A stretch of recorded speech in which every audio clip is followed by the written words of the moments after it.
Hello and welcome to Lost Love Chronicles. Susan, I cannot believe this, gasped Janet, her eyes widening in shock. Why are you asking Tim about this trip? Do you really think he'll be okay with it? Won't he be upset, especially considering you'll be the only married woman with a bunch of singles? You know Carol and Peggy, they'll probably start fornicating with someone the moment we land in Vegas. Asked Tim. Seriously? Like he'd ever say no? Susan snapped back, her frustration evident. I'm fed up with Mr. Goody Two-Shoes. It's not like I'm planning to cheat on him. I just need a break. My life is so dull, there's no excitement anymore. Janet, a longtime friend, shook her head in disbelief. Sue, be careful. I don't want to see your marriage fall apart because of a trip. Marriage, Susan scoffed. What Tim and I have is far from passionate. We've been together for over 22 years, and I've never seen him truly passionate about anything. It's like living with Mr. Whitebread. What's wrong with you, Sue? I thought you loved him. Why so bitter? Tim is the nicest man I know, Janet exclaimed. Susan sighed heavily. I do love him, but I'm tired of living with Mr. Perfect.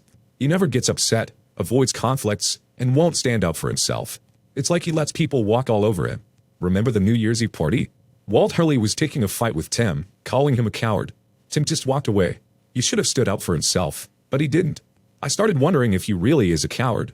Janet saw Susan's distress and reached out to comfort her. Talk to him, Sue. Try to make him more assertive. I've tried, January. 1,000 times. He just believes violence doesn't solve anything.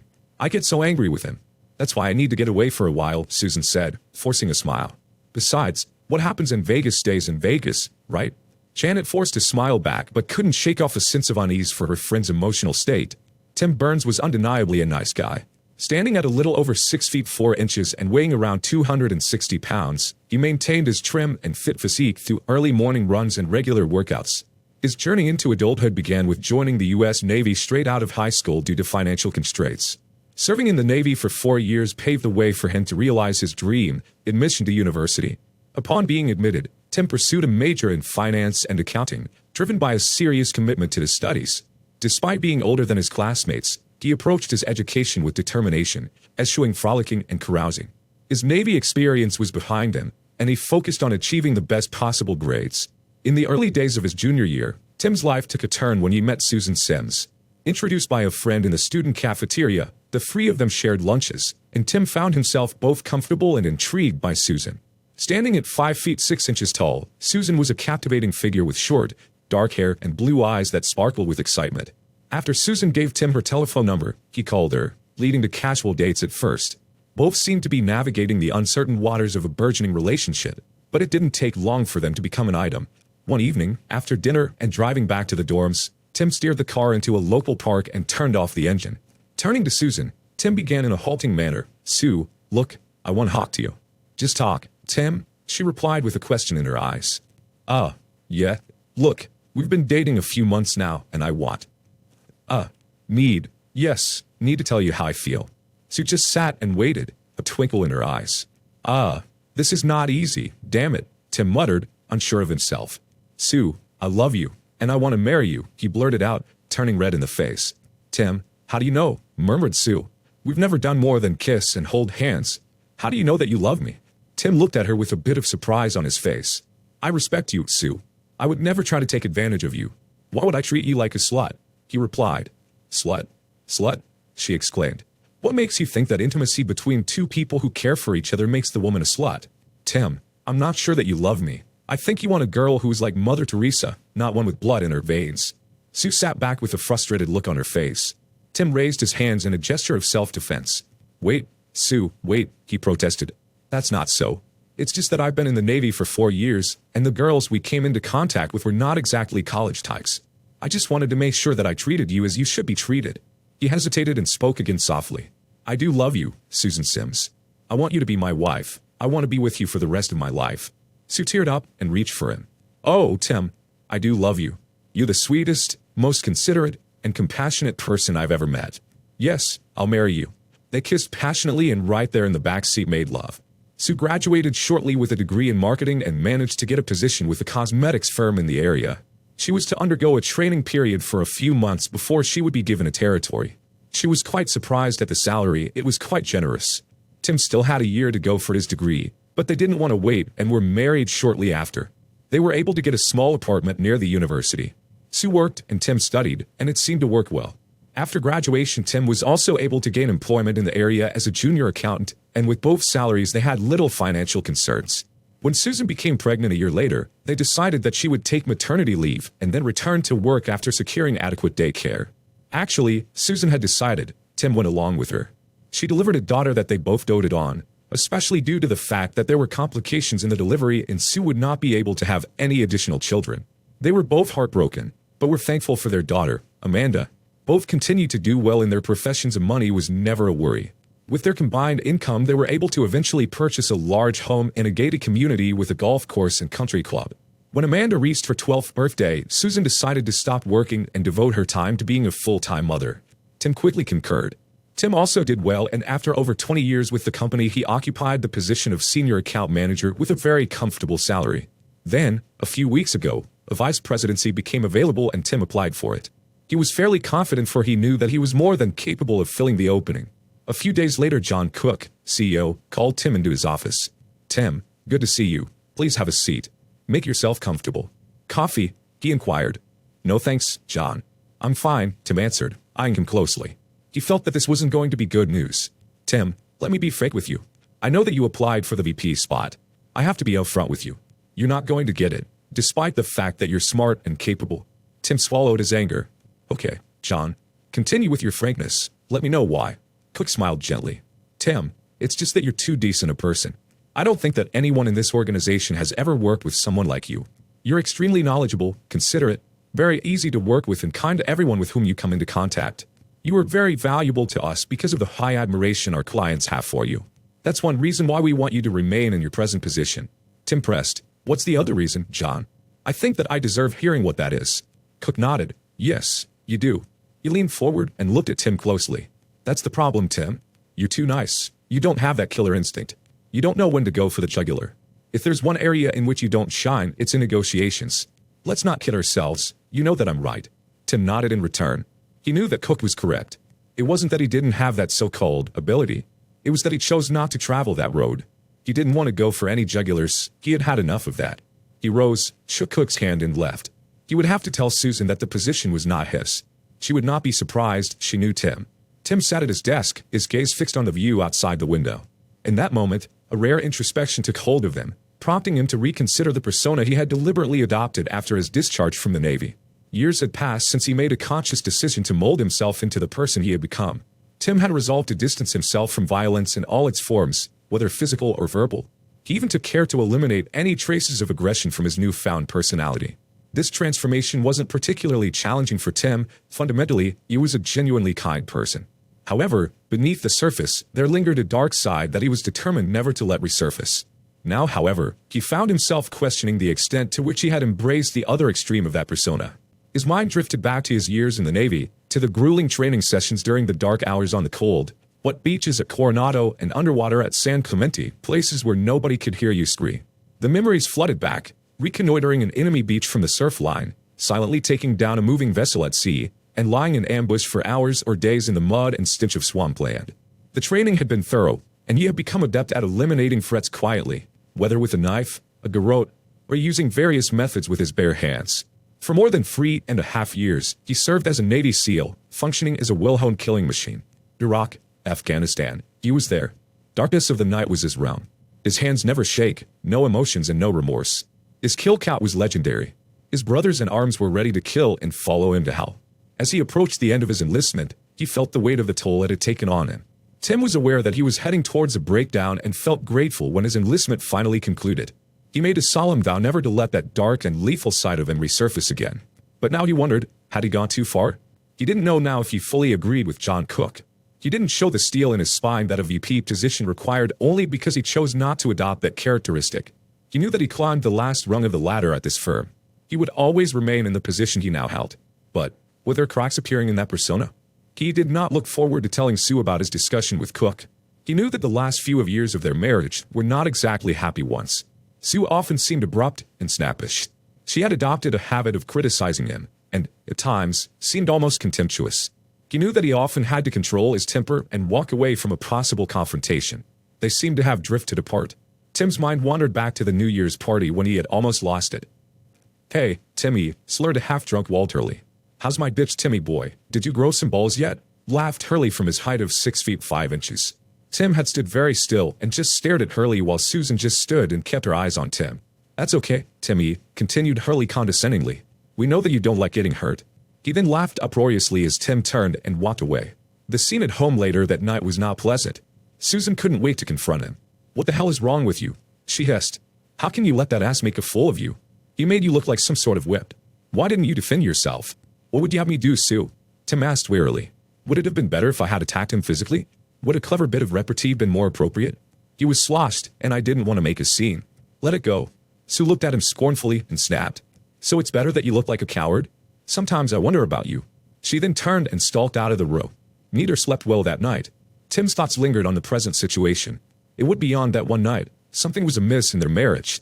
Sue seemed consistently dismissive, and the intimacy between them had dwindled to non-existence. Tim felt a growing disconnection, especially as Sue's disinterest was a turn-off. Who wanted to make love to someone seemingly uninterested? As Tim approached a crossroads in his life, confusion and apprehension clouded his mind. The carefully constructed facade he had built over the years now displayed cracks, leaving him uncertain about the way forward. Shaking his head, he temporarily pushed aside these worries.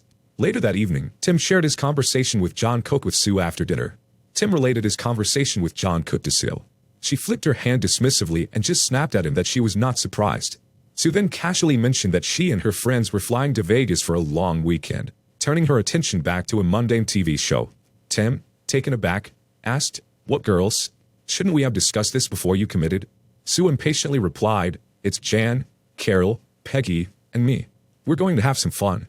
Don't make a big deal out of it. Persisting, Tim questioned, Aren't they all single? Is this trip appropriate? Sue abruptly turned off the TV, snapped at him, Yes, it's entirely appropriate. I'll do what I want, and retreated to the bedroom. Feeling things spiraling out of control, Tim sighed. He sensed that things might get worse before any improvement, if at all. In the evening, Tim returned home and discovered Sue's suitcase, a reminder of her impending Vegas trip. Curiosity getting the better of him, he opened it and found new, provocative lingerie with tags from Victoria's Secret, items she hadn't purchased or worn in ages. Unbeknownst to Tim, the cracks in his persona were growing larger. Dinner's ready, Sue called, breaking the silence. Tim brought down the suitcase and eventually asked where she would be staying. Sue, seemingly caught off guard, replied, We'll be at the Rio, but don't call there. Just use my cell if you need to reach me. I'll have it on. Tim nodded, knowing what he needed to do. Tim woke up early on that Friday morning, quietly getting ready for work without disturbing Sue. He reached his office well before others, settling at his desk with a determined resolve. Enough messing around. Time to start calling in favors, he muttered to himself as he picked up the phone. Venetian, how can I direct your call? A female voice greeted. Ron Smith, please, Tim requested. I'm not sure if the chief is in yet. Would you like to leave a message? The voice replied. Try him anyway, Tim insisted. The phone was answered after just one ring. Smith, a deep voice responded. Hi Ron, this is Tim Burns. Tim spoke softly into the handset. A brief pause followed. Tim, it's been quite a few years. How the hell are you? I need a favor, Ron, Tim said, providing Smith with the details of the situation. I don't care what hotel she told you, Tim. We'll find them, and we'll keep you posted. They won't be able to take a piss without us knowing it. I'll be getting back to you periodically, Smith assured him. After a moment, Smith added, I'm sorry, Tim. You deserve better, and remember, anything you need, you just call me. Seals never forget. Tim expressed his gratitude, replaced the handset, and momentarily set the problem aside. Ron Smith, the chief of security for the Venetian, had strong connections with other hotel security heads in town. Tim had confidence that Ron would deliver on his promise. Tim had spent quite a few hours during the past week considering the course of action he contemplated. He had weighed the negatives and the potential for success. He had made voluminous notes and did spreadsheets. He saw little downside. He was more than confident, and he had made the decision to proceed. Reaching for the phone again, he punched in a long-distance number. Corallo, Simon, a female voice answered. Sam Corallo, please, Tim replied. I'll transfer you to his personal assistant. Hold on, please. Mr. Corallo's office, another female voice answered. Mr. Corallo, please. Tell him it's Tim Burns. I'm sorry. Mr. Corallo is not taking calls at the present. Can you tell me what this is in reference to? Honey, Tim replied softly. If Sam isn't on this line in 2 minutes, your job might just disappear. Just tell him that Tim Burns wants him, and do it now. There was silence on the line, and he heard the phone being placed on a hard surface. Tim didn't have to wait long. Tim, you son of a bitch, a hoarse voice bellowed. I should be mad as hell at you. You said you would keep in touch, and it's been, what, Almost 8 years since I saw you. I ought to slug you. How have you been? Tell me what's up with you. Geez, Sam, settle down. I've been climbing the corporate ladder. I just never got as high as you, Tim chuckled. Tim, it's really good to hear from you. It's been too long. I mean it. We need to stay in touch. All of the guys do. We were a band of brothers. Tim heard the emotion in Sam's voice, and it choked him up a little. You're right, Sam. I think that we should take some steps to organize that. But first, I need a favor. It's money, Sam. I need some money. Shit, is that all? Tell me how much and where to send it. Sam roared into the phone. I don't know how much yet, and Tim outlined his plans to Sam Corallo. Okay, Tim, I'll establish a line of credit for a couple of million at my bank. You just draw upon it as needed. If that runs out, I'll put in another couple of million.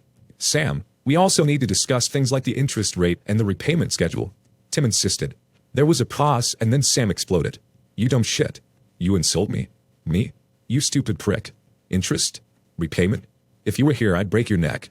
Well, maybe not me, but I'd have one of my goons try, he chuckled. Tim laughed. Okay, Sam. Settle down. We'll discuss that later. I'm sure to see you in person within the next couple of months anyway. I'm serious, Tim. If it weren't for you, I wouldn't be here. I owe you everything. I told you a long time ago. Whatever you need, you have to call Sam. Please, Tim, remember that, Sam pleaded. Thanks, Sam. I know. Tim replied softly. They quickly concluded the details involved and ended the call with promises to meet soon. Tim looked at the clock and realized that much of the morning had passed. He pressed his intercom and asked Pam, his secretary, to come into his office. Hi, Pam. Please have a seat, Tim said as he looked at her closely. Pam was a nice-looking, 40-something-year-old, divorced mother of 2. She had been working for Tim for over 6 years now, and he had more than a bit of respect for her abilities. Pam, do you remember when I first interviewed you for this job? Pam nodded and said, You thought I was overqualified because I had a master's in business management from the Wharton School. I told you that I wanted a position that would give me the time to spend with my growing children, and that money was not my primary objective. My ex was providing a nice sum in child support. Right? Tim replied. I have a proposition for you. Please relax and let me explain. Back in Vegas, Sue and Janet, looking a bit worn out and bleary-eyed, sat down for a late breakfast the next morning. Damn, January. I really drank too much last night. I feel awful now, Sue confessed, with a chuckle. But you know what? I think it did me some good. I might do it again tonight. We both had a bit too much fun, Jim chuckled. We're lucky some of the guys we danced with didn't push it further.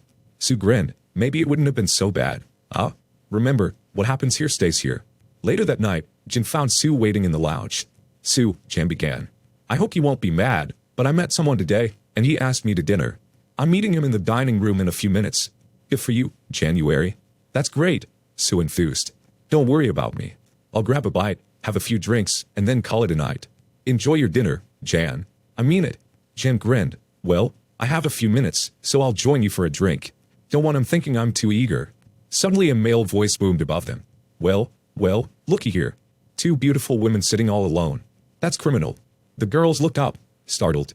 Sue replied, What the hell are you doing here, Walt? Where do you think I be, Susie? I'm a liquor salesman. I get to Vegas 1 weekend a month. That way I can take care of everyone here in one shot, and it leaves me the weekdays to service the local trade. But what are you gals doing here? Walt Hurley asked. Just a weekend away, Walt, Janet replied this time. Just a few days away for a break by yourselves. Jen bit her lip, immediately regretting giving him that information. By yourselves? I'm surprised, Susie. Timmy boy let you go to Vegas by yourself? I always thought he was a wimp, but I didn't think he was that stupid. Hurley laughed. Sue's lips tightened, and she snapped back at him. What's your mouth, Walt? I don't like you putting Tim down. Hurley was immediately apologetic. Damn, I'm sorry, Sue. Sometimes I'm too stupid for my own good. I really do apologize, and I will apologize to Tim when we get back. You guys are good people. Sue smiled, pleased with Hurley's reaction to her anger. Maybe he wasn't quite the ass she had thought. Anyway, he was certainly good-looking. Janet hesitated and looked at her watch. Sue saw her unease and quickly reassured her. You had better get going, Jan. Go have a good time. I'll be fine. Go. Jan arose and said, I'll see you in our room later, Sue. Okay. Sure. Don't worry. Have a good time, Sue smiled at her. They watched Jim walk swiftly across the lounge and into the large lobby. Hurley turned to Sue. Susie, please believe me. I really am sorry. Okay. Sue shook her head and smiled at him. Okay, Walt. But no more cracks, do you understand? Absolutely. I will make sure that I'm on my best behavior. Now please accept my invitation for dinner. I hate eating alone, and I'm sure you feel the same. There's a great little Chinese restaurant in the hotel and I would be tickled pink if you would be my guest. Sue hesitated a bit and then shrugged her shoulders. All right, Walt. Remember though, your best behavior. Sue was pleasantly surprised at how much she enjoyed Walt Hurley's company. He was attentive, complimented her, and made her laugh. Dinner ended too quickly, and Hurley suggested continuing the night in the lounge for drinks and dancing. Leaning over the table, Hurley took her hand. Sue, it's really early. Let's not end this now. How about we return to the lounge for a couple of drinks, and I'll show you what a great dancer I am. Real Broadway material, he joked. Sue giggled and nodded, finding Walt a blast and feeling strangely attracted to him. The next couple of hours passed pleasantly, and Sue found herself imbibing more than usual. Feeling buzzed, she knew she should refuse more liquor, but she was having fun, and Walt was a great dancer. Snuggling into him on the dance floor, Sue whispered, "Is that a banana in your pocket? Or are you just glad to see me, Walt?" She giggled uncontrollably. "Gee, I'm sorry, Sue. I can't help it. You're so damn gorgeous and sexy. A guy would have to be a saint not to get hard dancing with you," he chuckled. Sue moved back into him. "Oh, no you don't. I like that, Walt. You feel huge." She moved her crotch against his erection, feeling herself becoming more aroused. They continued dancing with Hurley's hands on her ass, rubbing and caressing. Sue had her hands behind his head and found herself kissing him passionately. "Sue," whispered Hurley, "let's go up to my room. It's quieter and more private." He led her out of the lounge and into the elevators. Sue staggered along the hallway with Hurley holding her up. "Gee, Sue, I think that you're just a little tipsy. You're a real party animal," he leered. Sue giggled again, and they entered his room. Things escalated quickly as clothes were shed, and they engaged in intimate acts. Afterward, Sue, in a moment of clarity, realized the gravity of her actions and hurriedly left, leaving a gloating Hurley behind. Tim finished a hastily prepared dinner on Saturday night and settled into the den with a newspaper he had no intention of reading. It dawned on him that Sue hadn't bothered to call since her departure on Friday morning. A call to the Rio confirmed that there were no registered guests by the names of Sue or her friends. Tim wasn't surprised. As the emotion surged within him, Tim felt an alien, sickening emptiness. His marriage seemed to have reached a critical point, and he couldn't shake the feeling that it was over. The indifference and patronizing attitude Susan had developed over the years had eroded their connection. If she had indeed been unfaithful, the marriage might not survive, and a part of Tim would die with it. The phone's ringing interrupted his thoughts, and he answered it, hearing Ron's voice on the other end. Ron confirmed Tim's suspicions, reporting that Susan had been involved with Walt Hurley, a known player in the area. Ron offered support and advised Tim not to do anything irrational. Tim couldn't immediately respond, emotions overwhelming him. The confirmation of Susan's infidelity and the involvement of Hurley were gut-wrenching revelations. Ron urged him to take time, fix himself a drink, and promised to keep the information safe. In a stunned stupor, Tim shuddered and held onto his chair's arms, tears streaming down his face. He felt a profound sense of sadness and desolation. The woman he loved had cruelly betrayed him, and he grappled with the pain. Anger replaced shock, focusing on Hurley. Vengeful thoughts crossed Tim's mind, contemplating Hurley's demise. Suddenly, he recognized the dangerous path he was on, his suppressed killer instincts resurfacing. Taking control, Tim reminded himself of the person he had become and refused to regress. As the reality of his shattered marriage sank in, Tim knew he had to make decisions. Accepting that the marriage was effectively over, he couldn't bear the thought of sleeping in the bed he had shared with Sue. He packed his belongings, made hotel reservations, and decided to face Susan when she returned. Susan and Janet shared the plane trip home in relative silence. Janet had exploded when she had discovered Susan's lapse of judgment, and they had quarreled bitterly. Janet finally turned to Sue as the plane was descending to land and gently took her hand. "Look, Sue, let's not destroy our friendship. I will stand by you no matter what you decide. You do realize that the days ahead are not going to be pleasant." "I know, Jan," Sue sighed heavily. "Look, as I said before, I was drunk, and so I made a mistake. I hate what I've done, but it happened and I have to accept that. What Tim doesn't know won't hurt him. It's not like I have much of a sex life with him anyway." Janet's eyes narrowed. "You're not going to tell him then? You know that I won't say anything, but what if he finds out sometime in the future? It could be even worse then." No, let's not start arguing again. Just think about it." They lapsed into an uneasy silence again. Janet retrieved her car after they deplaned and drove Sue home, and they parted with a hug and a kiss. "Good luck, Sue," Jen whispered as Sue walked up her footwalk with her suitcase.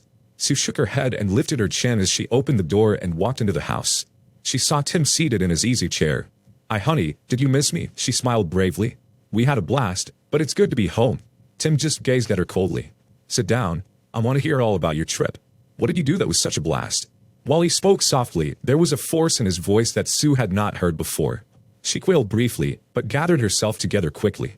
I'm tired, Tim. I want to get into a shower and change into something more comfortable. I'll tell you all about the trip later. You're going nowhere. I told you to sit down. Now put your ass in that chair or I will get up and put you down. Tim threatened. Sue whirled on him. What the fuck is the matter with you? I just told you that I'm tired. We'll talk later, and if you don't like that, then we won't talk at all, she blazed. Tim was on his feet in a second and was suddenly nose to nose with her. I have never laid a hand on you in anger, but if you don't sit, I will smack the shit out of your rear end till it looks like mashed potato, he snarled. He then placed a hand on her chest and slowly pushed her down into the chair. Taking a deep breath, Tim returned to his seat. Sue just sat and gaped at him. She didn't recognize the man before her. Tim had never acted in this manner. She decided to humor him. He was probably pissed that she had gone away with the girls. Okay, Susan. Now tell me all about your trip and the blast that you had. For Pete's sake, Tim, Sue began. We just let our hair down. We drank a bit too much. We gambled and lost a little too much. Just things like that. We saw a few shows and had a few great meals. It was nothing terribly exciting, but it was nice getting away. Getting away from what, Susan? Tim asked gently. Getting away from me? It looks like getting away from me was your primary objective, wasn't it? Tim, Sue snapped. I know what you're driving at. I'm tired and I don't want to play your silly games. And with that she started to rise. Sit the fuck down, Susan. We're not finished, not by a long shot. Tim snapped back at her. Tell me, Susan, how many men have you fucked behind my back? How many times have you cheated on me? How many times have you been unfaithful? I would really like to know. Sue sat, now white-faced, with fear in her heart. How much does he actually know, or is this his imagination talking, she thought to herself. She attacked, perhaps in a desperate attempt to deny what she had done. You're out of your mind, you bastard. How dare you accuse me of cheating or being unfaithful? Have you been drinking? What's gotten into you, you prick, she hissed. Tim suddenly smiled. You're not only an adulteress, but a liar as well and, I have to admit, a pretty good one. I imagine that you've had quite a bit of practice lying to me over the past few years. I know, Susan. I know all about your tryst with Hurley in Vegas. You're such a stupid bitch. You actually thought you could fuck him there and get away with it. How many times have you fucked him in the past, Susan? How many other men have you spread those legs for? Susan shook her head, stunned that she had been found out and shaken by her husband's confrontation. She silently berated herself for her foolishness, her stupidity. Tim paused, seemingly in thought.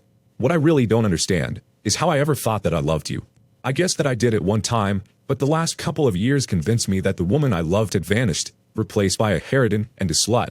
Well, now you can fuck Hurley again, Susan, as well as anyone else you wish. You won't have to worry about your husband finding out since you won't have a husband shortly. Susan sat, now trembling and ashen. She had never seen Tim like this. She had never seen him so angry, had never seen him so cold and biting. This was a new Tim that she now faced. Please, Tim, she pleaded. Please, at least listen to me. I screwed up. I made a mistake. I know that, but you can't just throw away our years together. I swear that this was the only time I was unfaithful. I didn't mean for it to happen. I swear, she implored, tears now escaping from her eyes. Tim eyed her with disgust evident on his face. It's not only your adultery with Hurley that convinced me to rid myself of you, although that was the deciding factor. You were disloyal, Susan, and you knew how important loyalty is to me. You betrayed everything that I believed in. Without loyalty and trust, no relationship can survive. Also, the past couple of years have been an ordeal. You've shown no respect for me and little consideration. I have been treated as if I were an unwanted guest, almost as a stranger that you tolerated. You know the real problem, Susan, Tim continued coldly. You began to confuse manliness with machismo. Your concept of what a man should be began to conflict with reality. I had told you countless times that a loud voice, a bragging tone, and muscles were not the attributes that made a man a man. I also told you that violence was almost never the answer to a problem, but you considered me weak and timid. You have forgotten that a real man has no need to brag or put someone down. A real man has a sense of responsibility, a sense of obligation to his loved ones. A real man protects and provides for his family. A real man is true and loyal to his family and to his friends. A real man needs to be more than a large cock and a big mouth, but those seem to be the things that have attracted you. Susan sat stunned and shocked. She was literally speechless. Tim had never in their years together talked to her in such a manner, with such revulsion and bitterness. Tim, she pleaded. Shut up, Susan, Tim snapped again. You really have nothing to say that I want to hear. Don't even try to lie to me again. That won't work anymore. I've already moved most of my stuff out. I'll make arrangements for the rest of my belongings. You recognize that there really isn't much of mine here. Almost everything we purchased during the past few years were things that you decided that we needed. I hope that those things will comfort you. I also suggest that you find an attorney. The divorce will go through quickly and smoothly if you don't decide to fight me on this. I will also provide for you so that your lifestyle won't change too much, but I suspect that you'll need to find gainful employment. One caveat, Susan. You'll get to keep this house, but if I find that you've brought me in here to screw, I'll stop all agreed upon alimony. I won't make mortgage payments on a place where you screw around. If you fight me on this, I'll just use the pictures I have of you and Hurley, so it's your decision. Tim rose and looked down upon her with a sense of sadness and regret. It's really a shame, Sue. We could have grown old together, and with that he turned and walked out of the house and out of her life. The next few months went by quickly for Tim. He had a business that he had to get powered up, and he thanked his lucky stars that he had Pam working alongside in her new capacity as Director of Human Resources. Her tireless efforts and her expertise helped immeasurably.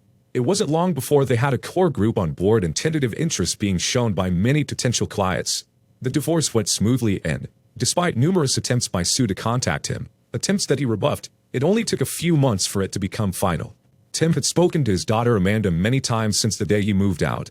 She kept reminding him that her mother was distraught and frantic to do anything that could lead to a reconciliation. Tim patiently explained to her that that was out of the question, until finally she gave a try. Tim promised to keep in touch with her, and did remember to call her every week. Tim was in his office when a messenger left a large brown envelope with Kim, his new secretary. Tim, you have a FedEx delivery from Doug Klein. Shall I bring it in? She asked through the intercom. Tim knew what it was. His attorney had phoned the day before. He felt a chill run through him, and told Kim to bring it in. After she left, he sat and just looked at the envelope, not opening it, not touching it. It contained the final documents telling the world that he was now a single man, that he was no longer married. The marriage was now officially dissolved.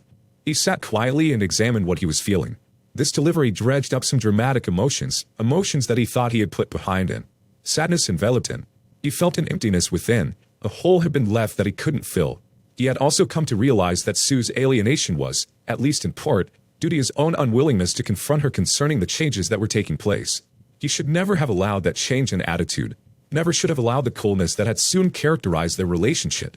Perhaps if he had been more forceful with her, the whole mess could have been avoided. But, in the end, it was her decision. She was a grown woman, and she knew the consequences of what she had done. Anyway, Tim reasoned, that was in the past. He now had to look to the future.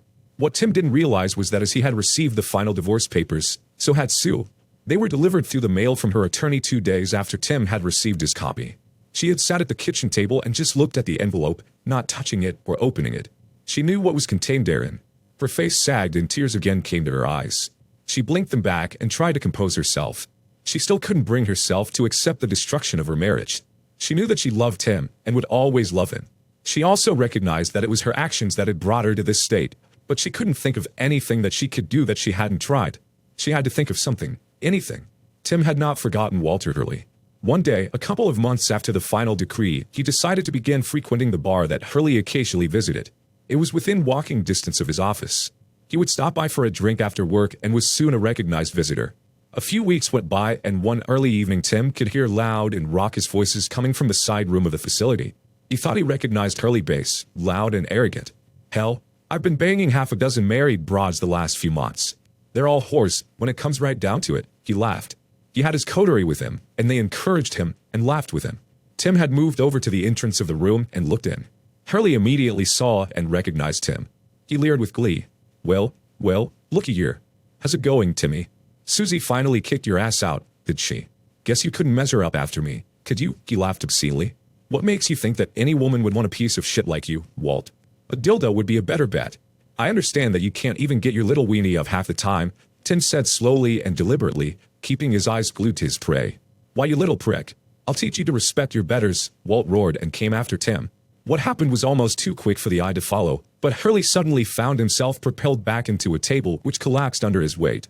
He pulled himself up, now with fire and hatred in his eyes. He had an empty beer bottle in his hand and murder in his heart. You motherfucker. I'll kill you for that, Hurley muttered. No one noticed the small smile on Tim's lips as Hurley charged. Again, just seconds later Hurley was on the floor, and a later medical examination would find that he had a fractured spine, a broken pelvis, a ruptured spleen, and significant damage to his testicles. A call to 911 produced an ambulance as well as the police. It was soon determined that Tim had acted in self-defense and there would be no charges. After the home had died down and the police had finished their questions, Tim arose and left the bar for home. He felt good, not because he had done damage to Hurley, but because he had not lost control and had not killed him as he could have easily done. Perhaps there are times when a little bit of violence is the answer to a problem, he thought to himself in amusement. Additional months slid by and Tim's new company continued to prosper. Tim had made very sure that he hired only the very best people with outstanding expertise in the field, and he rewarded them accordingly. He also ensured that all of his clients were treated respectfully, with fairness, and always with their best interests in mind. He found that the keys to success in business were not all that complex. Provide excellent services, charge fairly, and do everything practicable to ensure the faithfulness of the client. His credo worked. He now found that he was the head of a very successful business. So why wasn't he happy? Why wasn't he content? He would not, or could not, examine the reason for that discontent. He refused to dwell upon that. A single life, lost love, he never told anyone. I guess he never will. Dear listener, if you have reached this far, please click on the subscribe button. It will be a great help.